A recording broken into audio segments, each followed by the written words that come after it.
ముందుగా అయితే జై రెబల్ స్టార్, జై ప్రభాస్ అన్న జిందాబాద్. నిన్నటి నుంచి నేను నైట్ మొత్తం నిద్రపోలేదన్న. మార్నింగ్ 4 o'clock నాకు షో ఉండే. 4 o'clock ఏడా నిద్ర లేవను అని చెప్పి నేను నైట్ మొత్తం పడుకోలేదు. బ్లాక్ బాస్టర్ ఏందన్న, ఇండియన్లో వరల్డ్ బ్లాక్ బాస్టర్ మూవీ ఎంత బాగుందంటే చాలా బాగుంది మూవీ. మీరు ఎవరైతే చెప్తున్నారో ఫస్ట్ థియేటర్కి వెళ్ళాలి, మూవీ చూడాలి, దాని తర్వాత రివ్యూ చెప్పాలి. ఎవడో చెప్పిన దానికి రివ్యూ చెప్పకండి. అందులో 2 మెసేజ్ ఉన్నాయి, ఒక అమ్మాయి గురించి, ఒక మదర్ గురించి, ఒక ఫ్రెండ్ గురించి.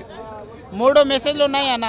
ఫ్రెండ్ అంటే ఏంటో ఆయన అన్న చెప్తాడు. అందులో ప్రభాస్ అన్న ఫ్రెండ్షిప్ కోసం ఏం చేయాలో ఆయన ఎక్కడో ఊరు దాటేసి వెళ్ళిపోతాడు. ఒక ఫ్రెండ్ని కాపాడనీకి, ఆయన రాజ్యానికి కాపాడనీకి ఆయన వస్తాడు. కానీ లాస్ట్లో ఏం తెలుస్తుంది, ఆ రాజ్యాంగం ఆయనదే, ఆయన ఫ్రెండ్ కోసం విడిచిపెడతాడు. అది పార్ట్ 2లో తెలుస్తుంది. వాళ్ళ మమ్మీ కోసం ఒకటి చెప్తాడు. వాళ్ళ మమ్మీ 30 minutes మూవీ స్టార్ట్ అయినాక 30 minutes మూవీ స్లో కనిపిస్తుంది. ఫైట్ అయితే అసలు చెప్పలేమన్న. ఎట్లా ఉందంటే బాహుబలి కన్నా డేంజర్ ఉంది.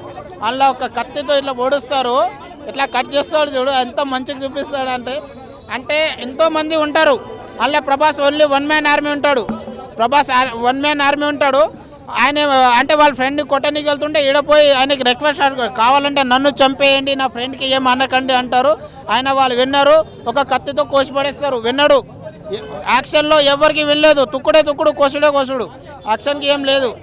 వాళ్ళ మమ్మీ గురించి చాలా మంచిగా చెప్పారు. వాళ్ళ మమ్మీకి సంప్రదాయం ఏంటో చెప్పారు.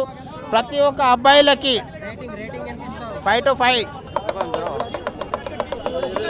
సినిమా నెక్స్ట్ లెవెల్ అన్న, బ్లాక్ బస్టర్. ఆడుండేది కాంబినేషన్ ఎవరు, ప్రశాంత్ నీల్ సారు, ప్రభాస్. ఇంకా వాళ్ళ కాంబినేషన్ ఎట్లుంటుంది, వేరే లెవెల్ ఉంది సినిమా, చాలా బాగుంది. ఫైట్స్ ప్రభాస్ ఇంట్రడక్షన్ వేరే లెవెల్ ఉంటుంది. ఇంతకుముందు సినిమాల్లో కాకుండా దీంట్లో చాలా బాగా స్టైలిష్గా కూడా చూపించారు. ఆ ఫైట్స్ అన్నీ చాలా బాగున్నాయి.